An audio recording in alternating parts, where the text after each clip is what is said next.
whatever you want.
This LiUNA 150 and Focus Health 250 Betting Picks 2026 edition of the NASCAR Gambling Podcast here on the Sports Gambling Podcast Network is brought to you by the SGPN app. Get all of our picks and podcasts for free with the SGPN app.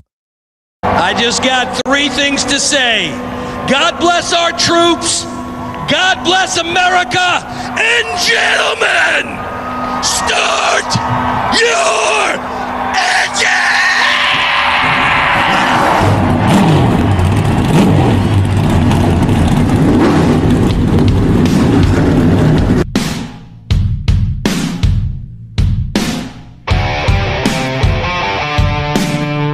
Strap in and pull those belts up tight as the Sports Gambling Podcast Network presents the NASCAR Gambling Podcast. I'm just gonna put my foot on the floor and I'm not lifting till I see God or a checkered flag.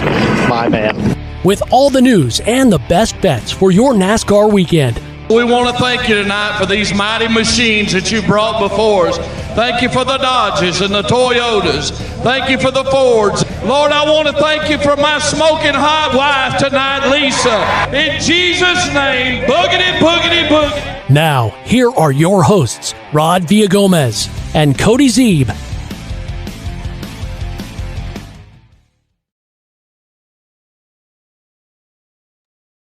Welcome into another episode of the NASCAR Gambling Podcast here on the Sports Gambling Podcast Network. He's Cody Zeeb. I'm Rod Villagomez. And today we get to talk about two different series on two different tracks that are completely stylistically different from each other.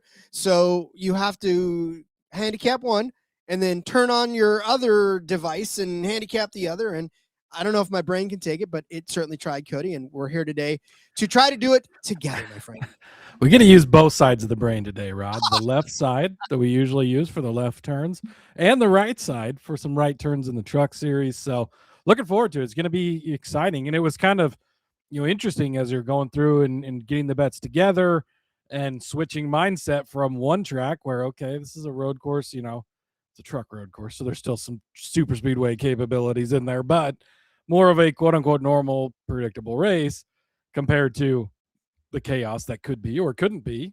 Sometimes the O'Reilly race ends up being predictable, especially at Atlanta. But really looking forward to talking both series. And sometimes it's fun to be able to and it's a doubleheader on Saturday. So we're going to turn on the truck series. We're going to watch them race the rights and lefts at Lime Rock. Then we're going to flip over. It's going to be the super speedways drafting style at Atlanta for the O'Reilly race.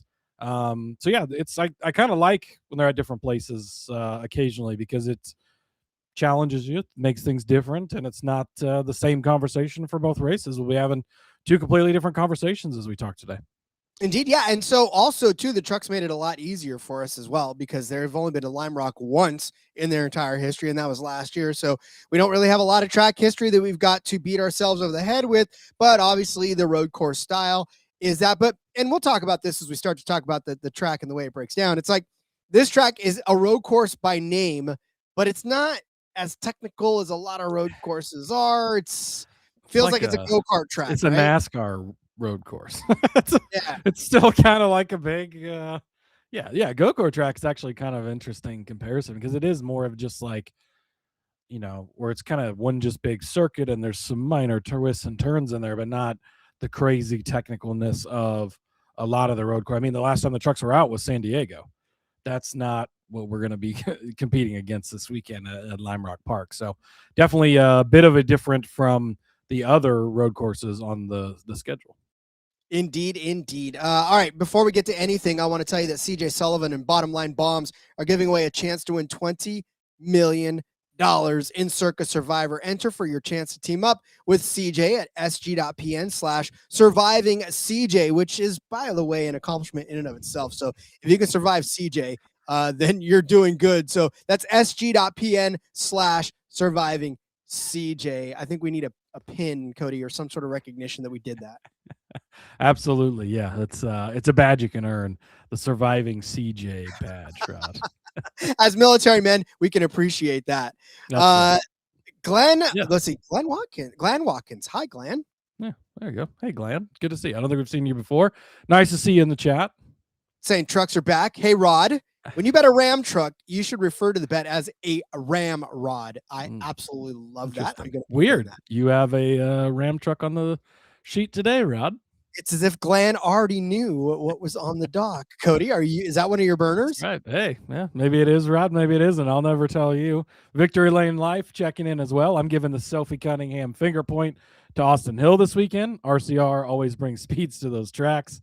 What an iconic meme she created there. So she's my favorite. I love Caitlin Clark, but Sophie is my favorite WNBA player, Rod. She's her just attitude about everything it's beautiful. I love her. So Andrew Shandy checking in says the last time we get to make right turns this year. Yeah, this is it. On purpose. The O'Reilly series. Well, on purpose. Yes. The O'Reilly series, the Cup series, they're done making right turns. No more road courses for them. Of course, the Roval is now gone. It's off the schedule. Thank God. And so, yeah, this is it. The final one of the season for the truck series and for all the series. JDK wants to remind everybody Austin Hill is a terrorist. That's important news. Hunter says he wishes Heim was in the truck race. He was so excited, hoping to see his name on the entry list so he could hammer him. Unfortunately, no Corey Heim in this one, Rod, or fortunately, if you don't want to see Heim win another race. But yeah, this is another weekend where Corey Heim's sitting on a beach with Taylor Reimer, not racing for whatever ungodly reason. Well, and then it stands to reason, too, because he's not, I don't know, with the fact that the O'Reilly Series and Cup Series are both in Atlanta. It's not like he's in Atlanta. This is true. He might be there. I would imagine he actually probably is traveling with the teams, but actually, you don't think he's like a reserve driver or something like that. I mean, yeah, probably. I don't think they've got him at the track. I doubt. I'm sure that he could get there if he needs to. Taylor's probably running the ARCA race, which is at Lime Rock, so he might be there supporting her. I'm not sure, but who knows? Who knows? But it will be fun nonetheless to watch these guys because, again, this being a standalone for the truck series, that means that the O'Reilly guys aren't coming down, the Cup guys aren't coming down. This is straight truck on truck. Yeah, no ringers at all in this, as far as Cup or O'Reilly guys coming down. Andrew must have been listening to the pre-show talk, Rod. Throwing in an Austin Hill and Layne Riggs would make a great heel tag team. We got more on that in a little bit. Hunter wants to know if Taylor would sit on him at the beach. I don't know. Maybe you could ask. It might not be appropriate, but the worst you could say is no, I guess. So to get back to that Austin Hill thing, I don't know that it's going to come through because I don't have the right, but I will make this, or somebody should make this, because for me, I don't want to pay for AI. I don't feel like paying for AI is any good. But I did feed in the idea that Austin Hill is going for the pin at a wrestling match, right? And the ref's hands go 1, 2, and then all of a sudden in rushes SVG and grabs him out and takes him away from the pin and costs him the match. And that's kind of how I feel like. I know SVG's not going to be in the O'Reilly Auto Parts Series, but he'll still be at the track. So he could still take the win away from Austin Hill last minute in dramatic form. And the 97's on the track. What's the 97 on the track? He's spinning the 21. I would pay good money to see that sort of WWE style action on Atlanta's O'Reilly Series race. There you go, Rod. So you and Andrew on the same page, thinking of the wrestling comparisons there. I thought that was funny timing on the comment after we just had that conversation pre-show. Great minds start thinking alike. JDK saying going to be scheduled pit stops in the trucks this week, right? So they're not, well, they would be competitive, right? I don't believe so. I was looking for confirmation on Bob's timeline here, which I'm not seeing on X, but Normally when the trucks are alone, it's not non-competitive. So I would treat this as non-competitive. I was trying to see if he posted anything even with the entry list or anything, but I don't see.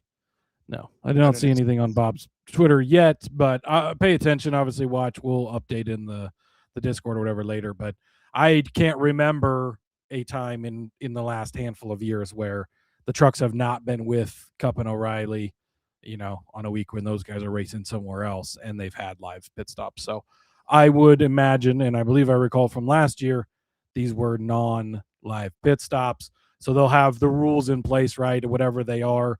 You have to stay on pit road for 2 minutes, I think it is, if you do make a live pit stop or something to that effect. They've only got, they have certain windows where they're going to essentially red flag it. You can pit, take your time changing things within a certain window and keep your spot. So, and that tends to, have not as much chaos and craziness happening because everything kind of sticks where it's at. You just essentially get your window to pit and keep your spot after each stage. You have to worry about stage flipping and all of that because we're not really going to see that in this scenario. Yeah, hard to stage flip when you have to spend 2 minutes idle when you're doing a green flag stop. I mean, obviously, make it to where it's designated and they usually set the time for whatever a lap is, essentially, so it doesn't give you any advantage to pit, while staying in that time where you have to stay on pit road. Indeed. Any other news that we need to catch up on as we start to get ready to talk about the races at hand? I haven't seen anything because, I mean, honestly, I've been at the court all day. Rod was in court defending himself all day. So. Boy, I'm glad I got myself a good lawyer, which was me. It's a good thing. I had to eventually just tell them, look, do you know who I am? Like, I host the #1 NASCAR Gambling Podcast on the Sports Gambling Podcast Network. Nobody's better than us in the entire network, and we show, right? Yeah. It's true. We're the best. Yeah, no lies detected, Rod. I don't think anybody else talks NASCAR better than us within this network. I think you're absolutely right. And they were like, "Oh, I'm sorry. You are an important person. You need to leave." So, that's got me out of jury duty today. I'm glad that's what got you out of your civic duty there and back to the beautiful confines of your home studio there, Rod. So I love that. The only one piece of news I saw, Chase Elliott is going to race the Truck Series race next week at North Wilkesboro. So looking forward to that. I believe there's no O'Reilly next week. I believe it's just the I should check that before I say that. But they do have the week off. So it'll just be the Truck Series next week in a companionship with the Cup Series. First points race since 96 at North Wilkesboro, which is going to be exciting to talk about next week. But Chase Elliott is going to be in that 7 truck. Of course, this was one of the scheduled races for Kyle Busch. So they continue to fill out that schedule. I would imagine Chase had a lot of fun last week in the O'Reilly race, almost taking home that win, cashing some bets for us. So that was good. And wants to do a little more racing. So you love to see that. It'll be good to see him behind the wheel of that 7 truck, Rod. Yeah, because he doesn't dip down very often. He's not a guy that spends a lot of time in the lower series anymore. That's what we talked about, last week. I know you weren't here, but when I was talking about Chase Elliott, it's max 2 starts a year in the O'Reilly series, if you even get that. There were some years where he didn't make any starts or 1 start. It just, you don't see him dip down a ton. Now he's getting in a late model for Dale Earnhardt Jr. here coming up as well. So good to see him branching back out and getting into some of these lower series things again. And just, it's good to see these guys love racing, right? It's not just the grind of, I got to go race, and it, like anything, no matter how much you love it, if it's something you got to do 38 weeks out of the year and it's, and he's expected to do it at a high level. He's got a lot of attention always on him.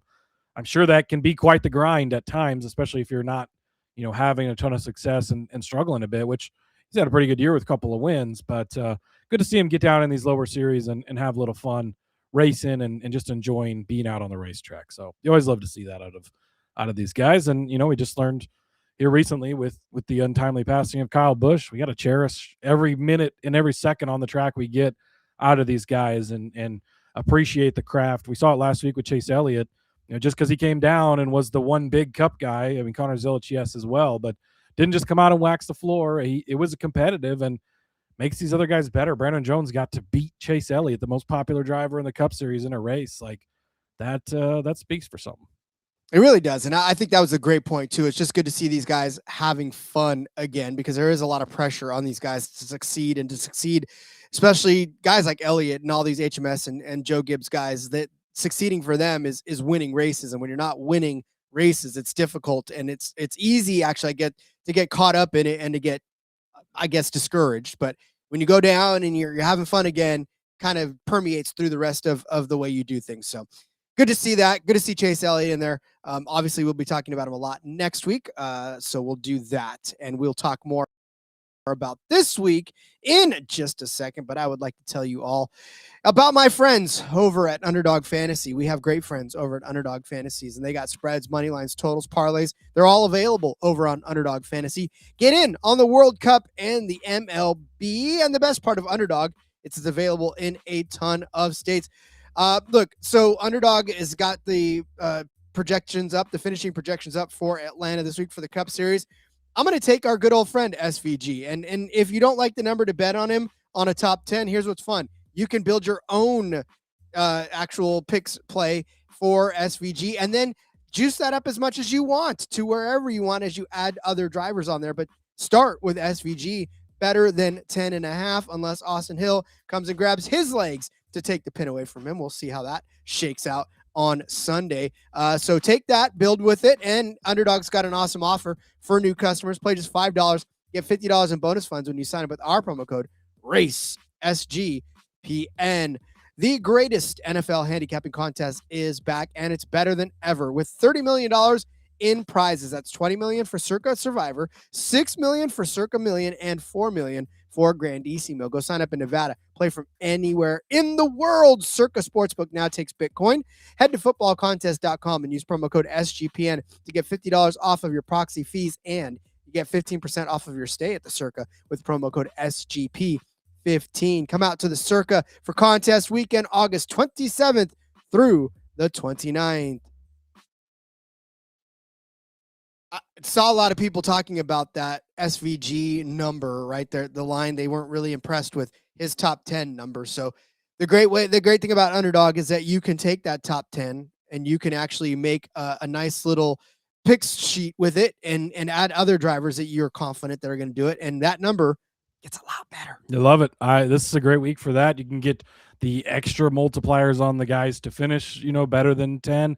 And also, love me some worse thans, Rod. I think we're going to be talking some Underdog on tomorrow's show because no open wheel racing to talk about this week. So we'll have our Cup Series DFS picks, and I think we'll talk some Underdog as well.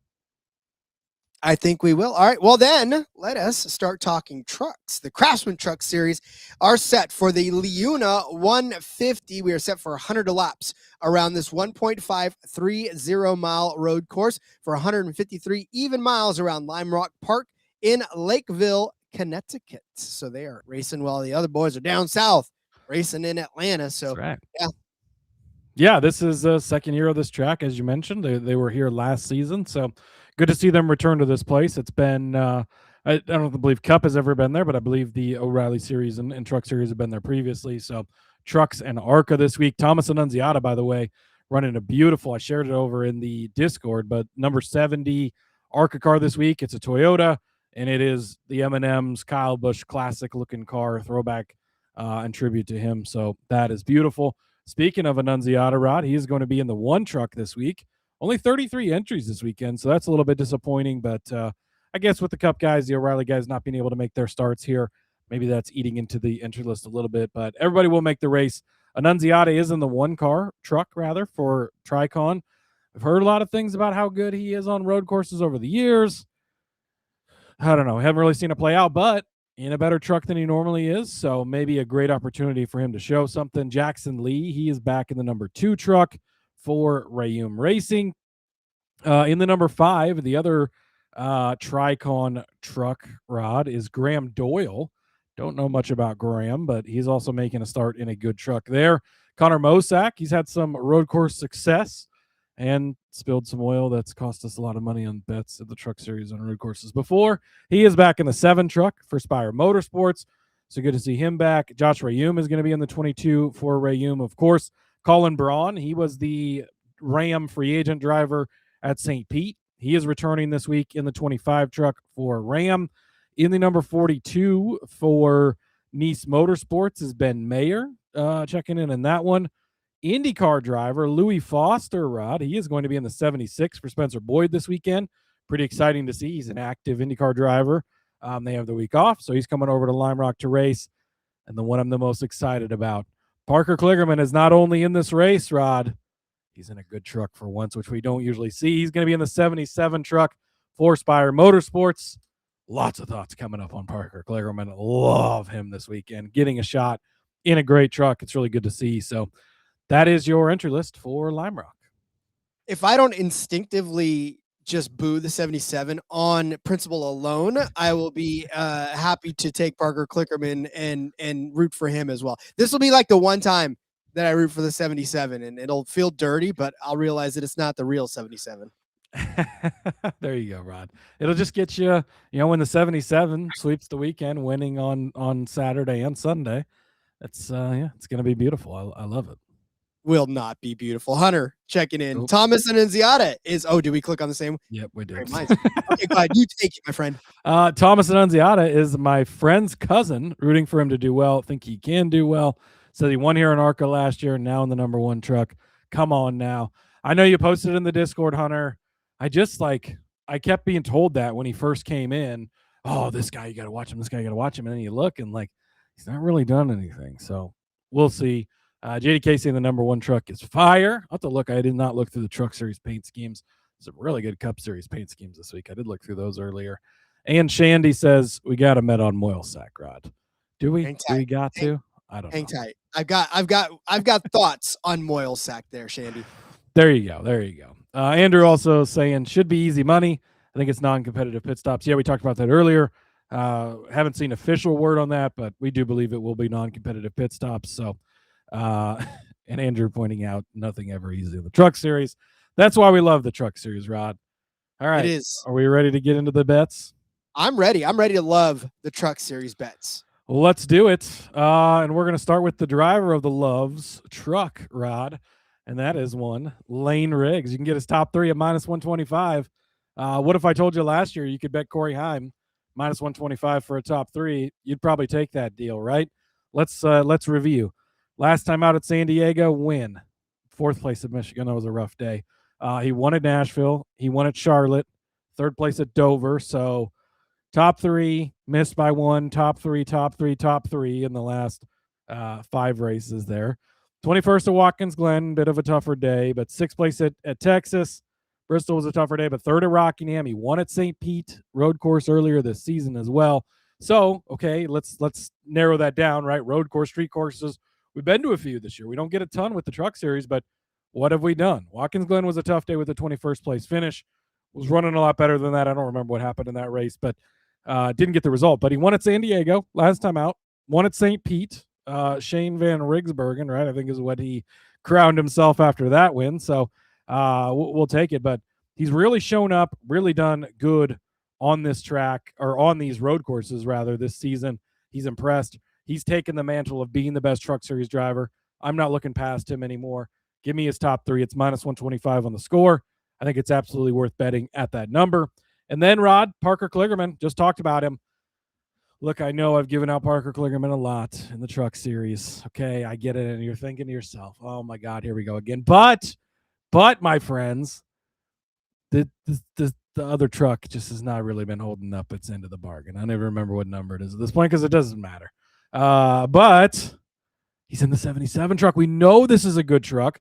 We know what he's capable of doing. And in 2022, when that 75 truck, I remember the number, the Henderson truck that he'd been driving, which it used to be good, he went head-to-head with Zane Smith, who at the time was Layne Riggs and Corey Heim of the Truck Series, head-to-head with him at Mid-Ohio and beat him, got a Truck Series win. 2 years ago, we were at the Roval, rest in hell, Rod, to the Roval, that is. We were there, and he was this close. If you're looking on the YouTube, it was this close to winning the O'Reilly Series race in the 48 car, and NASCAR threw that stupid fucking yellow flag, and he finished in 6th place. Not the best of days, but he's really good on road courses. And now we're putting him in one of the better trucks out there, right? And that's what I'm looking at. And you don't have to win to hit this bet. All it is a top 5. Sure, Riggs is going to be good. Honeycutt's going to be good. We know those guys are going to be good, right? Then split hairs between the Chandler Smiths, the Ty Majeski. Some of those guys are going to be good. Some of them aren't. But Kligerman's good. He's a great driver. This is a great opportunity for him. We don't have Shane Van Gisbergen. We don't have Connor Zilic in this race. We don't have all these other crazy names coming down into this one. You know, Brent Cruz isn't even in this race. All those guys we don't have to worry about. They're out of the way. Top 5 plus 250. That's over on Bet365. Love me some Parker Kligerman this week. Yeah, and again, in that 77 truck, that's kind of a no-brainer because we know that those Spire trucks are fast out there and they're going to do really well. That was if you're listening to the audio, I'm not taking that out. That's staying in. That's just that's mid say he's just oof. That's hey, the mid that's the sneak mute up button. on you and yeah, thank God for that mute button, or that would have killed all our eardrums. It would have. But I like both of these. I really do. The 77 truck, like I said, is going to be fast. And then, just like Hunter pointing out, Riggs more consistent than Honeycutt. Won't touch the 11 on a road course. I don't care about his only win.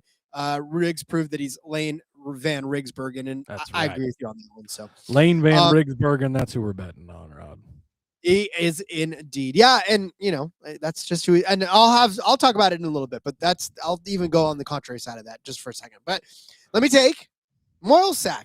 Shandy's saying, got to bet on Moylesack. Okay, well, we'll bet on Moylesack, and we'll take him over Gio Ruggiero. Look, the 77 truck's going to be fast, but also is the 7 truck because they are both Spire Motorsports trucks. And Connor Mosack this season, I know we tease and joke and laugh about it and all that other good stuff, but he did start on the pole in St. Petersburg. Now, he didn't get a good finish out of it. He got a 13th place finish out of it, but he did start on the pole. So that 7 truck, we know there's speed in that 7 truck.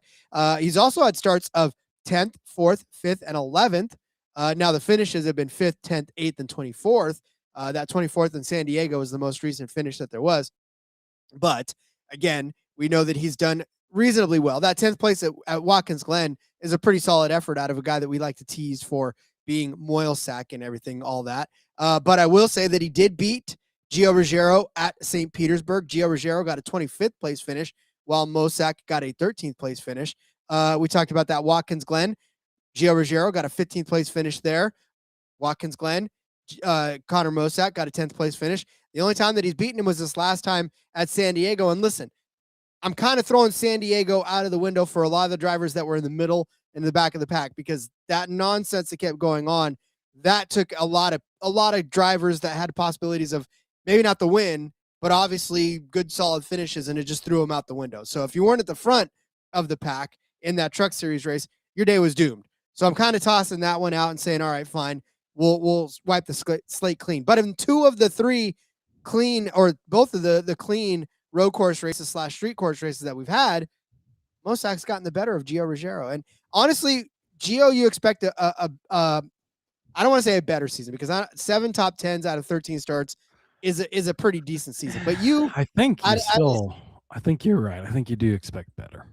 You do, right? I mean, these Tricon trucks should be the best out there, and they should be the ones. He started out this season good, right? 2nd and 3rd in Daytona and Atlanta on a couple of super speedways. Had that 25th at St. Petersburg, 8th at Darlington, 17th at Rockingham, though, 3rd at Bristol, 14th, 15th, 20th, 5th, 9th, 12th, and 10th. I mean, they're all solid runs, but this is not the top 5 finish streak that we expected out of the 17 truck. So, with all that being said, this road course / street course program for Mosack actually working out for him this year. He has gotten the better out of Gio twice in the 3 road / street course races that we've had this season. I think that trend can continue. Again, 7's a good truck. It's a competitive truck. I think it's just as competitive as the 17. It's lighter because it's missing a 10 place, right? So it's going to go faster, right? Starting to wean out now. But yeah, you really sold me there, Rod. You really, really sold that one. Well, remember, this is not the one that I'm throwing in a wishing well, at least. I'm at least backing this up with some stats in it. So there you go. We'll take it. Yeah, actually, man, as much as I love our guy Gio, I don't really have an argument against this one. So I'll just have to ride it with you, Rob. Yeah. I mean, it's tough. You don't want to back the Moylesack because he's burnt us and spilt oil all over the place. But yeah, but he's a really good really good road course guy, and we just got done talking about how good these Spire trucks are. They really are good trucks. So, yeah, I'll ride with you on that one. Indeed. All right, you got more thoughts? More thoughts, Rod, on Parker Kligerman. You can get his top 10 at -120 on Bet365. Yes, please. I already laid out the case for it. This is my favorite bet of the entire Truck Series slate. I got some of this over on Kalshi. I got it around the -108 when you switch over to the sportsbook odds. Take it while you can. It was plus money yesterday. Hopefully you're in the Discord. I gave everybody the heads up. Hey, get this while you can. And it's quickly moving. So it's going to continue to move because, again, they're looking back. And if you look through his results lately in that Henderson truck, he made a couple starts this year in the Ram free agent truck, right? Not on road courses and not the greatest of results. But in that 75 Henderson truck, the last few road courses, like he runs well, he looks good. And then, engine problem, this problem, that problem. Just that truck has not been keeping up with what he's capable of. You're putting him in a good truck. I have full trust and faith in Kligerman this week. Love the top 10 number. -120, I think, is a steal. Again, top 10s for trucks. Just a beautiful, beautiful thing, Rod. Indeed, they are. Speaking of top 10s, don't you have another one down there as well? I have one more. This one might be a little shocking to some. Somebody we haven't really talked about this year. Speaking of those Ram trucks, Mini Tyrell. We're going to take him at 16-1 for a top 10. As I was looking up and down the top 10 market, love the Kligerman one. A couple of guys, okay, maybe, not really. And then I got down to Mini Tyrell. I really like this bet, Rod. I think this is a great number. Now, you look at his overall season, and right, we could certainly have asked for better. The Rams are new. They're still figuring it out. But 28th at St. Pete, okay, fine. Then we go to Watkins Glen, top 10 finish. He finishes in 8th place. Okay, he learned a few things, right? Maybe that was a fluke. But then we go to San Diego last time out, 11th place finish. Boom. Okay, now we're talking, right? I like it. So he's finished in the top. So we've had 3 road courses this year, 1 spot outside of the top 10 last time we were out, and inside of the top 10 the time before, and he's 16-1. These Ram trucks keep getting better. We all heard Chris Rice on Door Bumper Clear a couple of weeks ago talking about how they're getting that program up and running. It's getting better. It's getting better. There's been some hints in the media over the last week or so that maybe Ram is part of why Kaulig is running so good in the Cup Series even this year. A little bit, if you're kind of picking up on some tea leaves that people are putting out there, they seem to be helping them already, even with the Chevrolet engines and bodies, get things up to speed, and it seems to be working. So we're going to continue to see this Ram program progress. But Mini Tyrell has progressed from the first street course kind of learning and figuring it out to, boom, back-to-back really, really good runs at Watkins Glen, at Coronado a couple of weeks ago. So, yeah, 16-1, I think, is a great number for a longer shot Mini Tyrell. And again, these Truck Series races, especially on road courses, we've seen some crazy stuff happen. We see wild overtime, triple, quadruple overtimes. Moylesack blows up in the rain on, at Mid-Ohio, and things are crazy, and you get wild stuff. So getting a long shot already feels good, but a guy that's done it once and really close to a second time in 2 of the 3 shots this year, I love it. So give me some Mini Tyrell, 16-1. For a top 10. That one's over on the Score, a little bit of a bigger number than 365, but shout out to both books for having truck top 10s. I love this Mini Tyrell bet, because it's funny, you put it in there and I was like, you know what? Really? Not really? I don't know. And then like you, I went digging and I was like, no. Wait a second. As I was looking through the odds, I was just like, man, there's nothing I like. And so I'm just looking back and I was like, Tyrell, 8th place finish at Watkins Glen, okay. And then I'm looking, I'm like, and 11th at Coronado. I'm like, oh boy, man, it popped off to me. So not a guy that I typically look at for anything, because there's just not a ton that's impressive. Yeah, he was cool on the show. He deserved the ride and won it, and that's fun. It's an exciting story. Rams haven't been super great this year, but they keep getting better and seems to have maybe these left and rights figured out. So at the number, it's certainly worth the speculation. Well, speaking of Rams having these left and right turns figured out, let me give you his teammate who has also got these left and rights figured out, and that is Brenden Butterbean Queen. He doesn't have many road course starts / street course starts in the Truck Series, and really, it's only been this season that he's been able to make those road / street course, but he's doing it in a Ram, and much like Cody said, that first race of the year, right, that St. Pete, Ram was still trying to get their stuff figured out. It was the 3rd race of the season for them. They had no clue what was going on. They were still trying to feel it all out. However, though, Brenden Queen actually turned a 7th place finish at Daytona for Ram. So that was a really damn good day. 16th at Atlanta. So another good day for a brand new OEM, right? Then the 24th at St. Petersburg is where he turned in at the end of the day. Not really a good day, but rallied back for a 9th place finish at Watkins Glen. And not just an average 9th place finish, Cody. He started 29th and drove his way up to 9th place through strategy, through speed, through everything. Brenden Queen used skill to improve 20 positions at Watkins Glen. And then, not to be outdone, starts 34th at San Diego, winds up with a 7th place finish. Now, on sheer just grit alone, those are 2 impressive runs from the number 12 truck, right? And it just shows that he can maneuver his way out of a bad start and wind up with a good solid top 10 finish. So for a guy like that, right, who's coming off of 2 solid top 10 finishes, you figure he'd be, I don't know, maybe plus 325, maybe for a top 10, maybe plus 250. No, the books have him at plus 700 on the score. Go verify that if you need to. That, at the time of this, I just could not believe it. I was like, are you disrespecting Butterbean that much to give him a 7-1, hang a 7-1 on a top 10 when the guy's done it on the last 2 street/road courses and has done it by improving over at least 20 positions in both cases to get that top 10 finish? Like, that astounds me that that's a real number. So you have to jump on that right now. Like I said, Butterbean, just 100% worth throwing it out there too. And it's just, man, I could not believe that number was out there for him. I had to jump on him. This is going to be a fun day to root for the 12. Yeah, and this apparently we're going to be Ram fans over here, or Mr. Ram Rod. But no, this is exactly like, this is our last chance to take advantage of these types of guys in this situation. Right now, we've got a sample size to look at.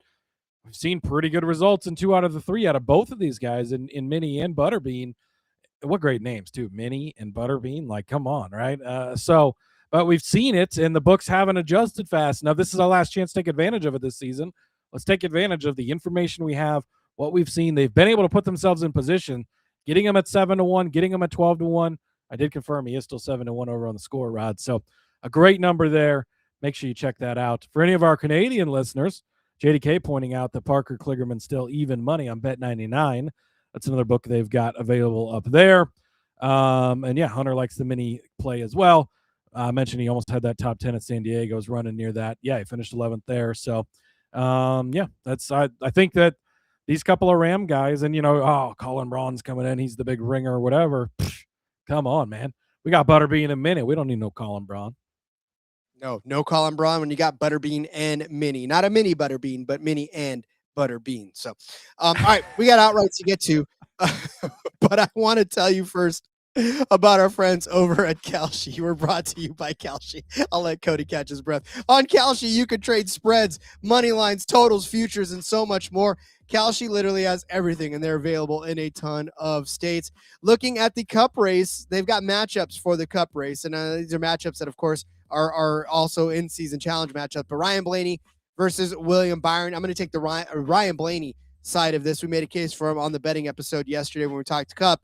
But I think Ryan Blaney is going to have a fine day out in Atlanta and at least beat the head-to-head over William Byron. $10 investment will get you $18.26 in your account when that hits.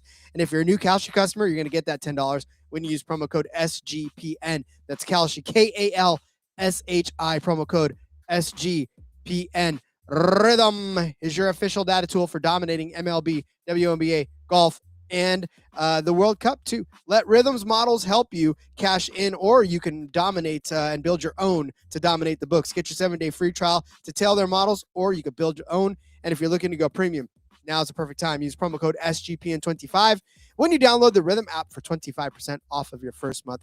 Download Rhythm. Use promo code SGPN25. You know what's better than 24, Cody? 25? 25.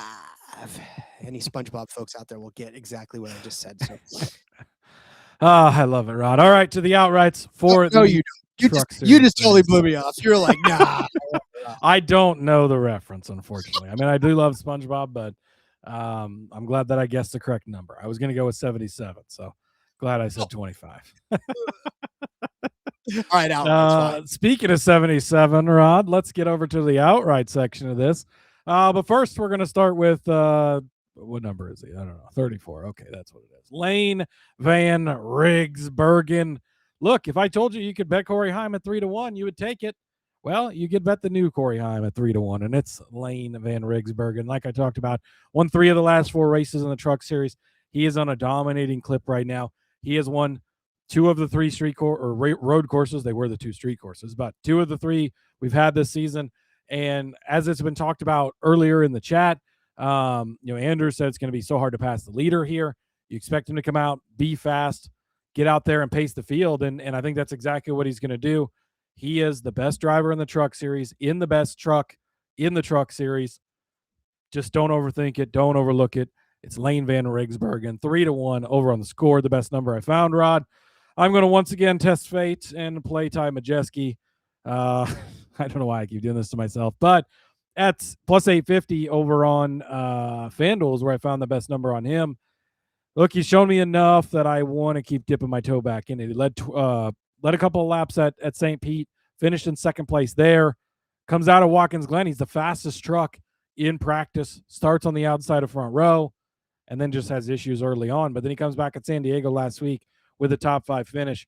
Ty Majeski, as much as we think of him as a short track guy, is a road course guy. I'm not going to trust him enough to take a top 5. Top 10 number is way too small, but in the outright market, plus 850, I think he could win. And of course, Rod, Parker Kligerman's 18-1. How do you pass this up in the 77 truck? I have no idea. So yeah, it's a mini Parker Kligerman lift here. We're riding the top 10, riding the top 5, and taking his outright.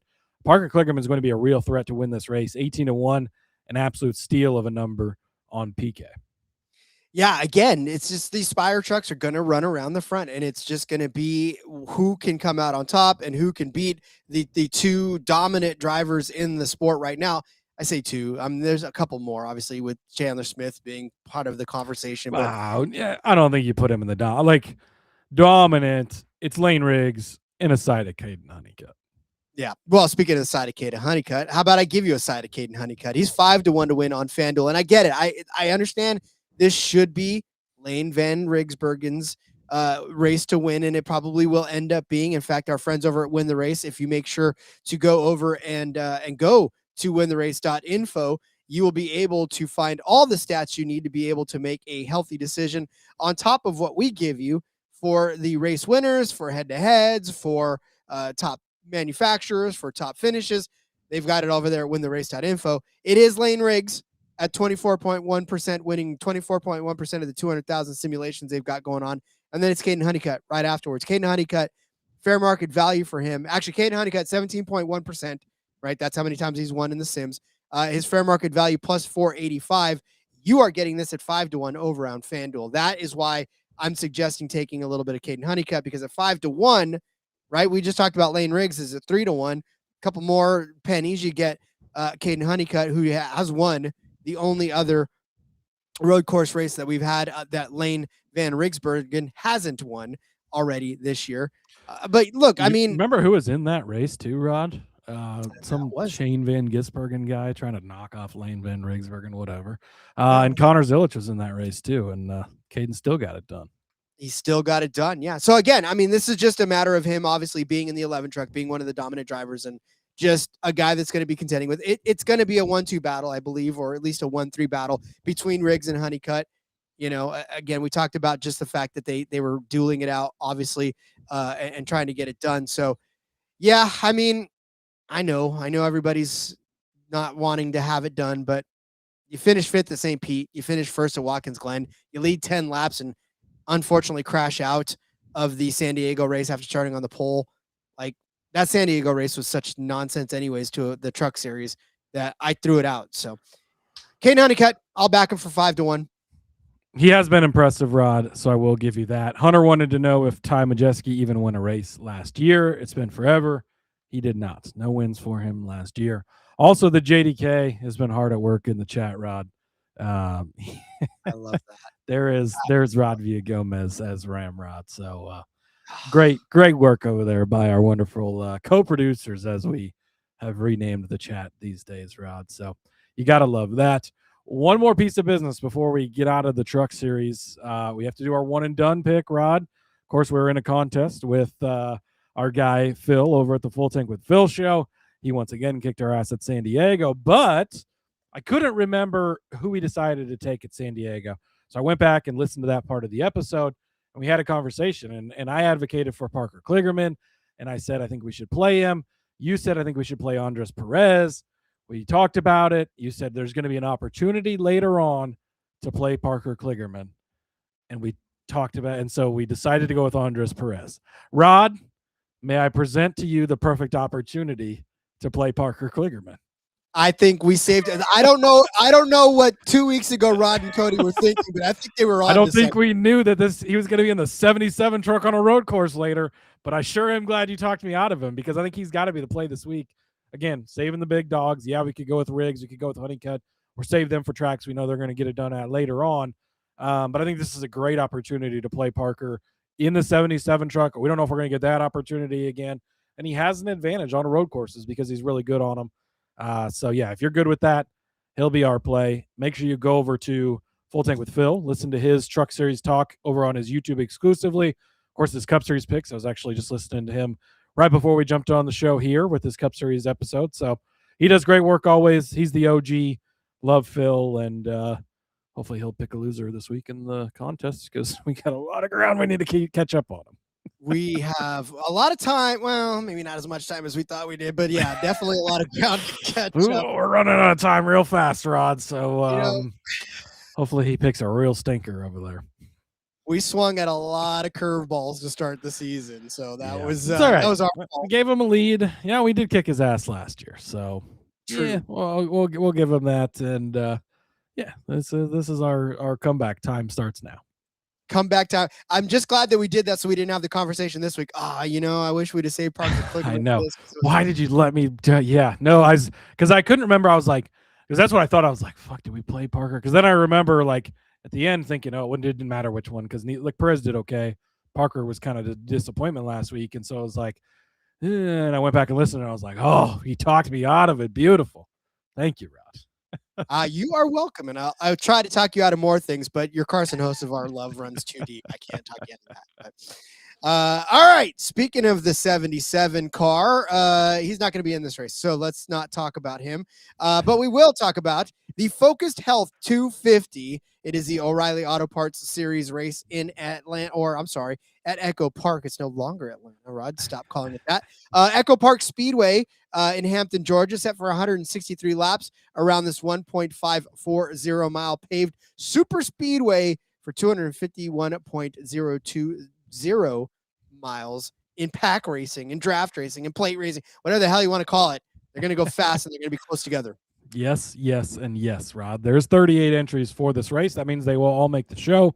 Garrett Smithley, he's going to be in the 0 car. Jake Finch making another start in the number 9 for JRM. So there is that. Jordan Anderson, the boss man, he's back in his own number 32 car. Jordan Anderson Racing there. He is a super speedway ace. We'll be talking about him, Rod. The 2009 F1 champion, J.J. Yaley, has entered the conversation once again. He'll be in the number 38 car for RSS Racing over there. Nick Lights is in the 42. Nick Sanchez is going to notably be in the 87 this week. Of course, him and Austin Green been sharing that ride as the season has gone on. Mason Maggio will be making another start in the number 91 as well. Carson Ware in the 47, if anybody cares. Cody's little brother, of course. I think he did get the face tattoo removed, so you might not recognize him anymore, Rod.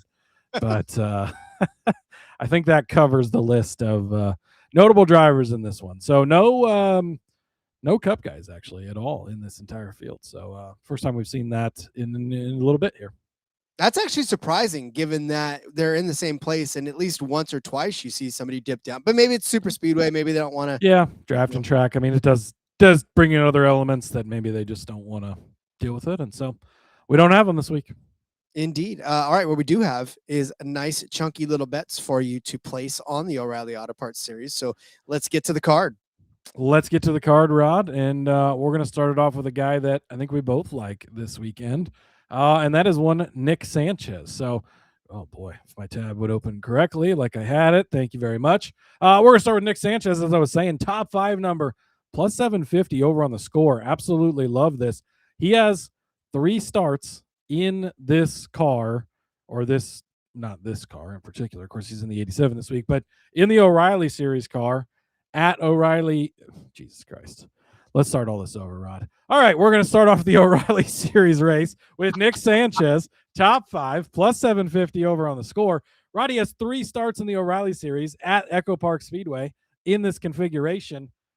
3 starts. How many times do you think he has not finished inside of the top 5?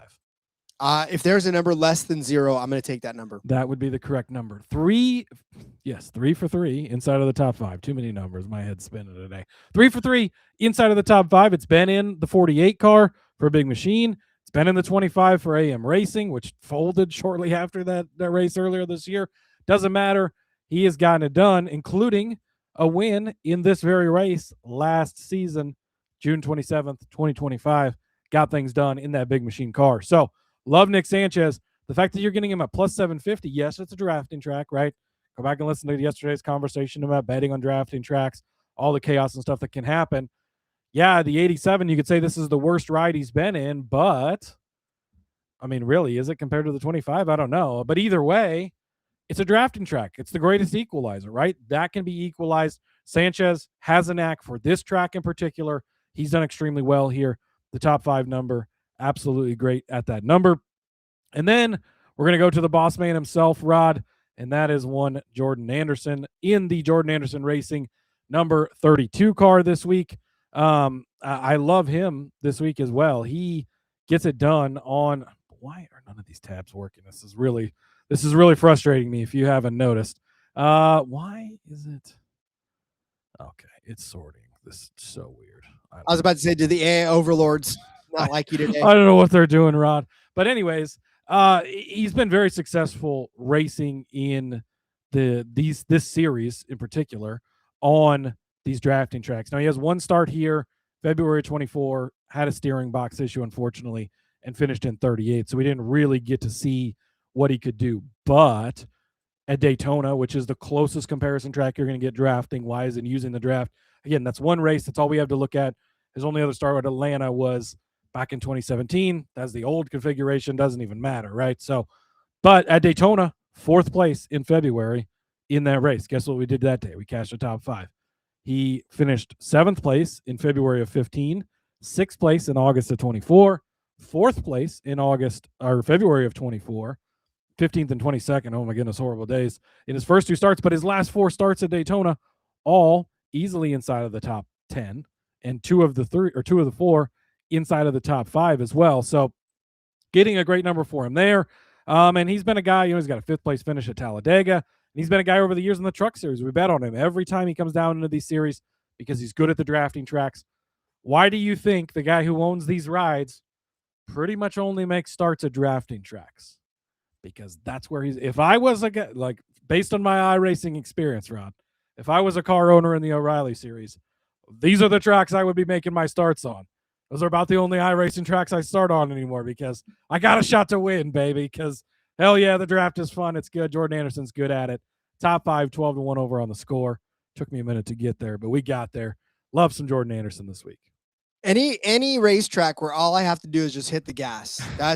Those are the tracks that I'm the best at, right? No break.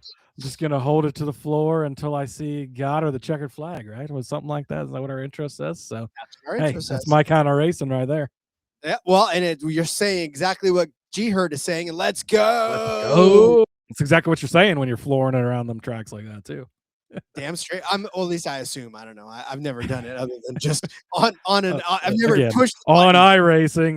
That's exactly what I say. So, speaking of mashing the gas pedal to the floor, I know that Jesse Love is going to be doing exactly that, and I am actually going to take him over his teammate Austin Hill plus 110 over on the score. They've got Austin Hill like minus 140 to win this, and I don't think it's that close. I mean, I think it's closer. I'm sorry. I think it's closer than what they give it, right? I think this is an actual matchup where you're sort of not necessarily slam dunking on Austin Hill. Yes, okay, Austin Hill loves Atlanta. You can scream off all of his stats at Atlanta, winning in Atlanta, like getting it done in Atlanta every single time he steps foot on Atlanta. It's Austin Hill in Atlanta, right? I get it. But here's the good thing about it. I plug these numbers, or at least I plug these names, right? I don't plug numbers. Guys that win the race plug the numbers. I just plug the names. And I said, Jesse Love versus Austin Hill. Who do you have? Well, guess what? Win the race is giving me 54.4% that Austin Hill is going to win this. I'm sorry, that Jesse Love's going to win this. And they're giving me fair market at minus 119. I'm getting this at plus 110. This is amazing that the Sims are going to back me up on this. And honestly, you could just look back earlier this season when Jesse Love came in 5th in Atlanta and Austin Hill 12th at Atlanta. Austin actually had a really bad day. He started 20th and ended up finishing in 12th. Jesse started inside the top 10 in 10th and finished in 5th place. So Daytona, Jesse Love finished 9th. Obviously, Austin Hill won that one. So you can kind of on that. But Talladega, right? You go to Talladega. Jesse Love starts on the pole, winds up 7th place. Talladega, Austin Hill starts in 6th place, finishes in 13th place. Look, Austin Hill is fallible. Okay, for those of you who may have to go grab the dictionary, I'll give you a second. But he Google that.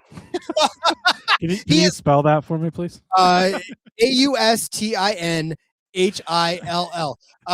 But no, he is with his flaws. Austin Hill definitely comes with his. You spelled Austin Hill's name. He's definitely got his flaws. And now, listen, he's distracted, right? He's got this 33 drama going on. Now he's trying to come back and do this stuff. Like, apparently everybody thinks he's getting that ride in the Cup Series, Rod. Yeah, and so does he. And so maybe he's just thinking ahead now and losing it. So really, okay, all this to say, I'm just taking Jesse Love over Austin Hill because Jesse Love, I feel like, is going to be more focused. He's obviously done it earlier this season. He's beaten him in a couple super speedway races anyways. And I still think Jesse Love, pound for pound, is the better driver than Austin Hill. And I'm going to give him the benefit of the doubt here, even though Atlanta is Austin Hill's playground.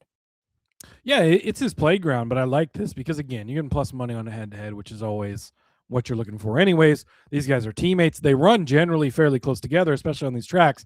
Now, Austin Hill has absolutely dominated Atlanta.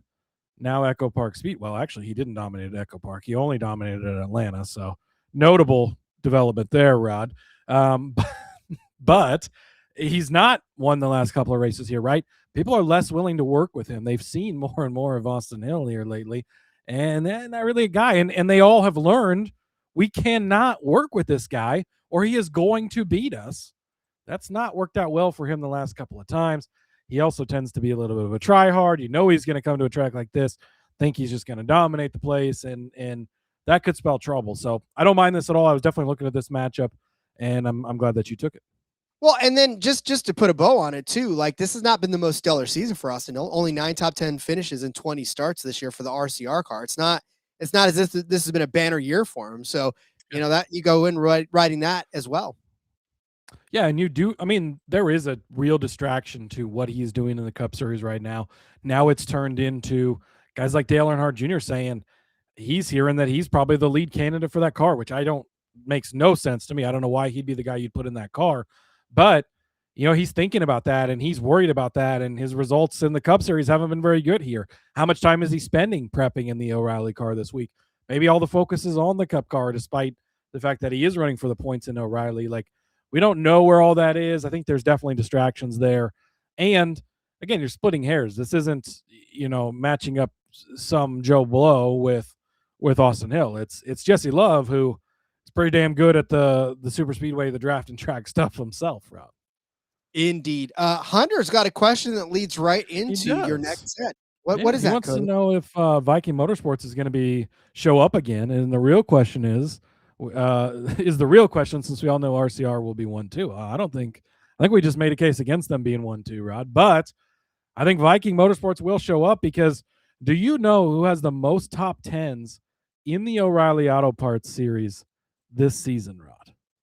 I'm gonna go. I have to say the next guy that you're giving out because I don't want to blow the lead for you. Well, you would be correct. It is Parker Retzlaff. He leads the entire series with top 10 finishes, and you can get him plus 220 over on Bet365. I can't think of why you wouldn't take this, Rod, because, well, He's been pretty good at drafting tracks. Remember when he almost won a Cup Series race? God, he thought the hype on Corey Heim was real. Imagine Parker Kligerman winning in that 62 car a couple years ago when he just about won in the Cup Series and what people would have been saying. But he's been really good in this Viking Motorsports car as well on the drafting tracks. Earlier this season, a second-place finish out of Parker Kligerman here. Now, last year was a little bit tougher for him in the Alpha Prime cars, 37th. Got caught up in a wreck in 27th. But the year before in the Jordan Anderson cars, again, good cars on drafting tracks, 12th, 5th place finishes, a 16th place finish before that. He has been really solid on the drafting tracks, really solid here.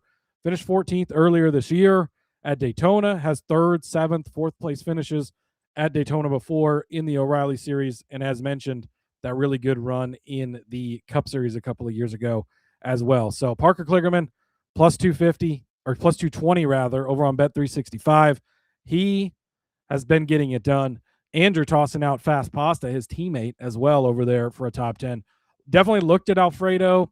I was kind of splitting hairs and decided to go with Retzlaff, but Fast Pasta definitely in the conversation this week as well, because usually shows up pretty well on the road or on the super speedways. Sorry, I went back to the left side of the brain for a second there, or the right side of the brain. Gosh, I don't even know what side it is now. Well, you went fully on the other side because you said Parker Kligerman. You got your Parkers mixed up too. Wow. Yeah. Okay. Anyways. All right, let's try that again. Parker Retzlaff. I need to go to bed, Rod. Why'd you have to do this show too late? But my bad. The courts, blame the court system for this one. Retzlaff leads in top 10s or top 15s, not top 10s, whatever. Same difference. It's close enough. Apologies. Thank you for the correction, producer JDK. He leads the series in top 15s, Rod, which is close to top 10s, and we'll take it. I don't care how they split the stats to make it look better for Parker. I'm going to ride with it either way. Then, Rod, we're going to run with a Sieg top 10, and normally you might think it's Ryan Sieg, but it's actually Kyle Sieg. We're going to take Kyle Sieg, plus 400 over on the score for a top 10. Now, you get a real mixed bag with Kyle Sieg because it can be really good and it can be really bad. He finished 38th place here in the fall, or in the spring rather, but last summer, a 9th place run. Now, he finished 33rd in the race before that, but 16th in the summer race 2 years ago. So the summer race has been better to him actually every year. So here's the trends, if you believe in trends. 24th in the spring and 22, and then 16th, so better in the summer.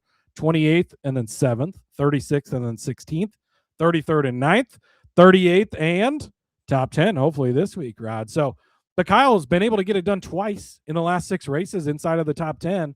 16th place finishes rather mixed in there as well. He actually kind of shows up at these types of races.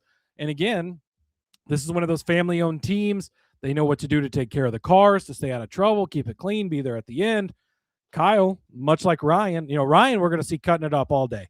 He'll be leading the race, and they'll be like, oh, my God, where'd Ryan Sieg come from? And we always tell you he's good here. Unfortunately, the numbers just weren't good enough this week to put him on the card, so he'll probably finally win since I stopped betting on him. But Kyle, I've got him, Rod, to show up in the top 10. And then, Rod, I pulled one out, a long shot in the Truck Series race. I got to do it in the O'Reilly race as well. Give me the 2009 F1 champion, J.J. Yaley, for a top 10, also at 16-1, much like Mini Tyrell, as we talked about in the Truck Series.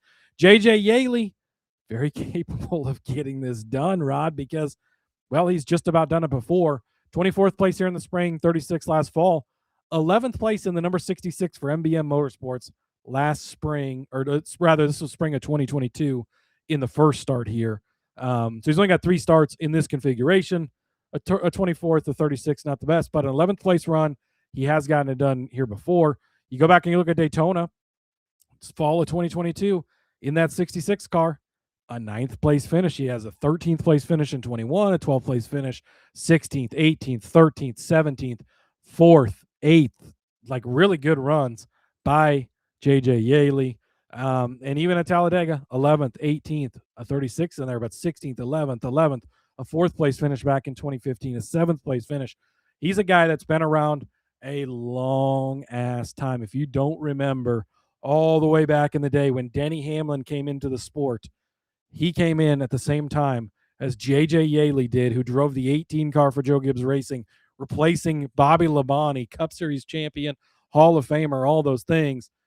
It didn't work out so much for J.J. Now, luckily, he went on to win that 2009 F1 championship.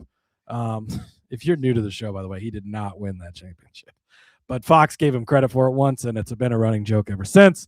Stay tuned for the recap graphic because I made sure to include that stat on that as well coming up. But give me JJ Yaley, top 10, 16-1 over on Bet365. Love it, love it, love it. All right, so for my top 10, I'm going to go with the guy you just gave a top 5 for. So I had Nicholas Sanchez in my box as a top 10 driver, plus 225 on the score. Again, the win the race info guys over there back me up on this one. They're giving him a 35.1% chance to finish inside of the top 10, but their fair market value is at plus 185. So you are getting good value on this one at plus 225. I mean, Cody said it already, 3 for 3 already in finishing inside of the top 5, let alone the top 10. So I just figured cast your net a little wider and make sure that you lock it up just in case he slips to a 6th place finish. You're still going to get better than 2-1 on your number. And, you know, it's amazing to me that a guy that has that many top 5 finishes on this track gets left behind. And look, it's not as if he's starting up front. He started 15th in the 2025 race, finished 5th, started 11th, finished 1st, started 28th earlier this spring and finished in 3rd. So he no matter where he's at on the track, can find his way up there. And a top 10 is a very low bar for a guy that's got 3 top 5s on this track. Now, if you look at the rest of his, just like Cody said, the season hasn't been spectacular. This track in particular, he shines. So give me Nick Sanchez for an easy 2-1 double up on the score. Yeah, no argument from me at all. Obviously made the case for the top 5. If you're going to finish top 5, that means you're inside of the top 10. And I think it's a great number too. So great call by you. That was one I missed early on and would have put in there had you not taken it. So yeah, I'll ride with you on that, Rod. To the outright market, Austin Hill, right? Wrong, Rod. Wrong. It's not Austin Hill anymore. He's not finished well in the last 2 races. I'm doing what I do on super speedway racing and drafting tracks, taking a unit or 2, shotgun spread it, all a little bit longer shots. I'm starting at 20-1 in this race. If it's one of the favorites, fine. Let the favorites have it. That's fine. Whatever. We'll move on to the next week. But we're going to have some fun here. We're going to have some guys that are going to be in the mix. And it starts with Sammy Smith, 20-1 over on the score. Sammy Smith has actually been really good at this racetrack, Rod. Now, not in the last 2 races, 30th and 33rd place finishes, but prior to that, 4th, 7th, 10th, 10th, 17th place finishes, all on this configuration. He's run really well. He's had himself in the mix, 4 straight top 10 finishes before getting crashed the last 2 times here. So he's shown that ability, and we've seen when the JRM cars work together, they can show up and they can do really well. You go back to Daytona in the spring, a 5th place finish there, 2nd place last fall at Daytona as well. So Sammy Smith, a guy I got my eye on, 20-1. Sure, it's not one of the 2 RCR cars that are heavily favored in this race. You're getting a JRM car with a pretty good driver in Sammy Smith. I don't hate that. I don't hate starting there. And then last week's winner, Roddy, paid off for us. Let's roll some of that money back in. Brandon Jones at 22-1. Where do we play Brandon Jones? We play Brandon Jones on worn-out surfaces like Darlington and Kansas. We play him at really short, flat tracks like Phoenix. And we play him at drafting tracks because these are the types of tracks where he is really good at and where he shows up at. He's been extremely consistent at EchoPark Speedway, which is not something you usually see out of Brandon Jones, but 10th place here in the spring, 14th, 13th, 9th, 14th, a 33rd and 19th in there, but 11th, 7th in the first 2 starts since the reconfiguration here. He has been solid. He's been strong. He finished 6th at Daytona last year with a good run. He's got 4th, 3rd, 7th place finishes there as well. And Talladega, the drafting tracks, he knows how to show up, knows how to do well. Couple of 3 2nd place finishes there. Doesn't have a win just yet, but he's been knocking on the door. He's been close. He's a guy who will be in the conversation, be in the mix. You can get him at 22-1. Number's too good to pass up on. Parker Retzlaff, we already talked about him. How do you not bet Parker Retzlaff to win this race at 45-1 over on Bet365? We've laid out the case. He almost won a cup drafting race a couple years ago. That's all you need to know. Give me Parker Retzlaff. Nick Sanchez, 3 for 3 inside of the top 5. You're telling me he couldn't win? Oh, he has won. He did it last time we were here in the summer. He just won this race last summer. He's 55-1 over on FanDuel. Are you kidding me? You have to bet on Nick Sanchez this week. I don't know how you couldn't. He was a big number last year when he hit. No reason he couldn't hit again. Jordan Anderson, already talked about him extensively as well. 70-1 over on the score. Going to take him to win this race. Very capable of getting it done. He's been a guy who's cashed for us year after year on the drafting tracks. And then my guy, Rod, the mustache himself, Dean Thompson at 80-1, back-to-back 11th place runs here at EchoPark after a 35th in his first start. So he's figuring it out. 7th and 8th place finishes in 2 of his last 3 starts over at Daytona. Been solid there as well. 6th place in the spring as well at Talladega. He knows how to draft, knows how to put himself in position. I don't want to miss out on Dean Thompson's first career win at 80-1. It's a drafting track. These are the types of weeks where these guys can get it done. We know these are good race car drivers. A lot of these guys are veteran guys, been around, been getting it done, know how to work the draft. That's how we're riding. Take that unit or two, spread it out across all these guys, have some fun. At least 1 or 2 of these guys is going to have you sweating at the end of this race, and that's what it's all about. It is exactly what it's all about, especially the mustache. The mustache always plays, my friend. We've learned that time and time again. So, yeah, I like all of these. I mean, again, I like that beautiful mustache. Look at that thing. I'm so jealous. I can't do it. You can see this is about as good as it gets. And if you see me in a week, if I don't shave, that's it. Right? That's something. That's something. So we'll take it. All right, listen, I'm going to run it back. Proven O'Reilly Auto Parts Series winner Sheldon Creed is 14-1 to win this race. Say what? Look, when you go to wintherace.info, you will see the names of Jesse Love as the highest. He won the highest amount of sims in the 200,000 simulator. Austin Hill came in second, but then it's Sheldon Creed, and Sheldon Creed 14-1, where the fair market value for Sheldon Creed is 10.59, right? So just a little over 10-1. You are getting really good value on Sheldon Creed on FanDuel at 10-1. Again, like I said, he just won the last time he was out on this one, but not to be outdone. He actually had a 3rd place run at Talladega later in the year. We're going to throw out Daytona because Daytona started the season. He didn't start 5th in that one. But I talked about the season that Austin Hill was having and how you expect him to have a much better season in the O'Reilly Auto Parts Series than Sheldon Creed. Look, if you want to put anybody in that 33 car, how about you put Sheldon Creed in that 33 car? Sheldon Creed, 13 top 10 finishes in 20 starts, 8 of those top 5s, 1 of those a win. His average finish this year, 10.3. You know he's king of the second places. Why? Because he got a second place at Kansas earlier in this season to keep up the second places. But look, Sheldon Creed just knows how to do it. He knows how to drive. He's an aw shucks guy that knows how to drive politely. Who knew that getting away from Austin Hill as a teammate would be the best thing for Sheldon Creed? I don't know who knew. But anyways, yeah, listen, it's pretty simple for me. If it's not going to be Austin Hill like it always is, and if it's not going to be Jesse Love, who I would love to put an outright on, but I still don't know that I'm completely there yet. Just let's give it to Sheldon Creed. We're going to have fun this week, right? We're going to have fun rooting for guys that we want to see win. I always like seeing Sheldon Creed do well, and I always like seeing Sheldon Creed win. I've only done it once in the O'Reilly Auto Parts Series, but I sure liked it when it happened, and it happened right here in Atlanta. So let's run it back and give Sheldon Creed the victory again this week at 14-1.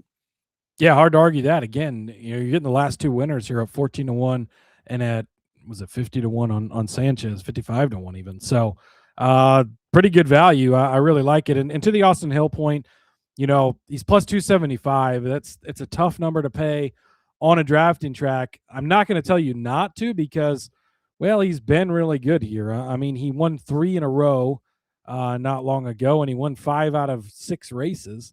But he finished 12th in the spring. He finished 26th in the fall last year. There's been some non-wins mixed in there.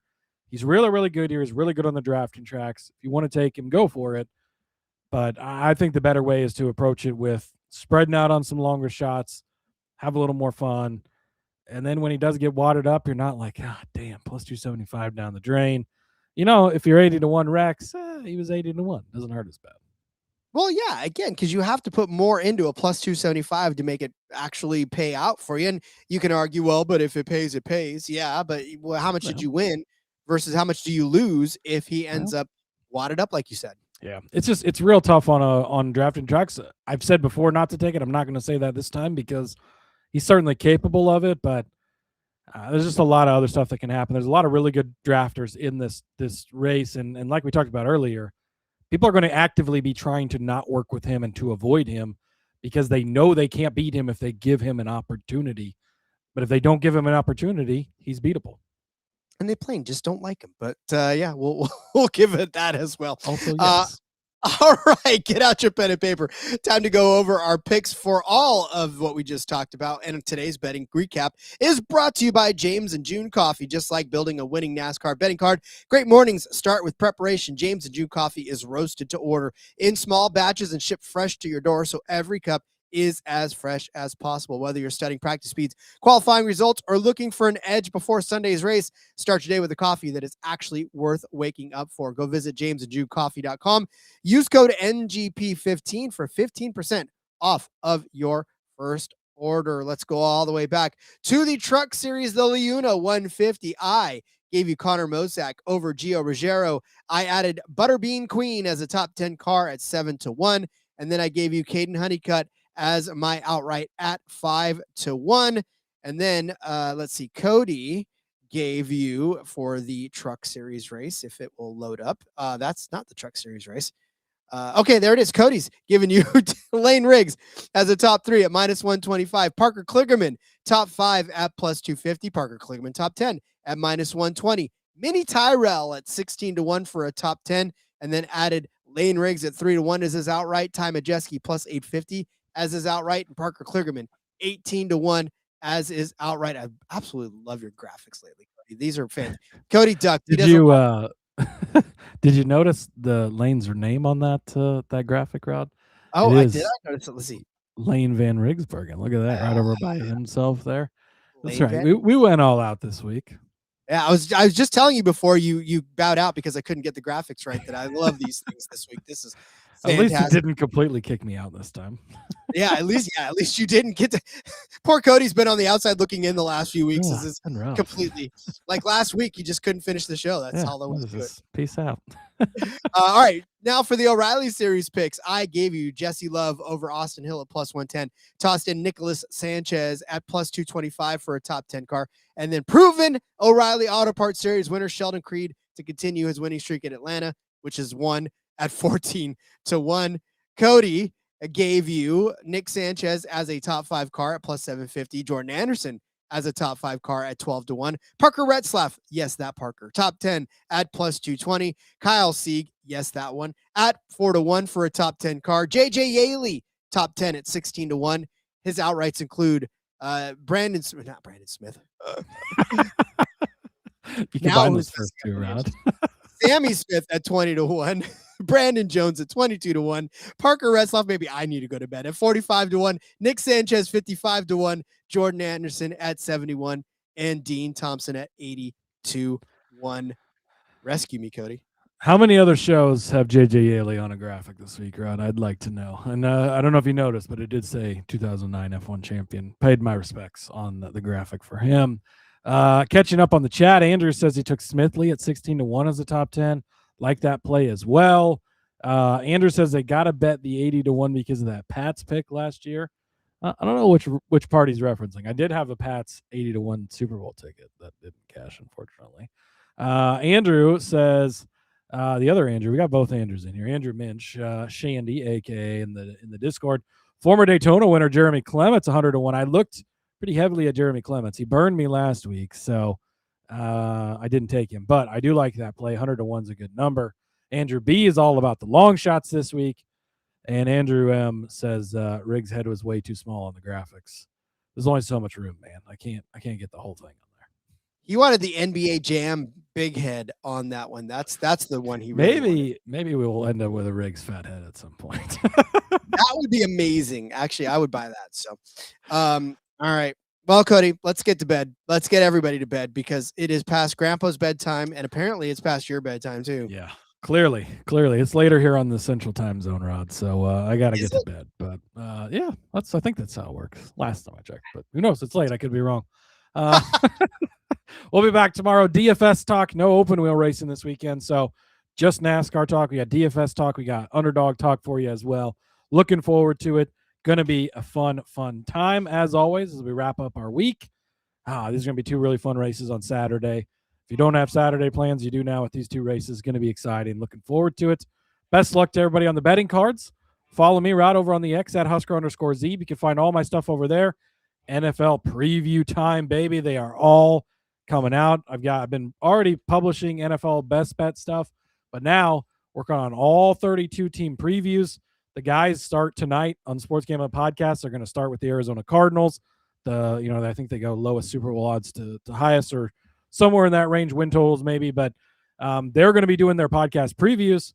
And then in the articles on the website are going to include a couple of picks from myself as well. So make sure you check those out, sportsgamblingpodcast.com. I'll share them, of course, on the X at Husker_Zeeb. NFL season, it's the best season, Rod. It is indeed. But NASCAR season is definitely up there as well. Follow me on Twitter at NASCAR's number one, but follow me on Twitter. Yeah, it's a close second.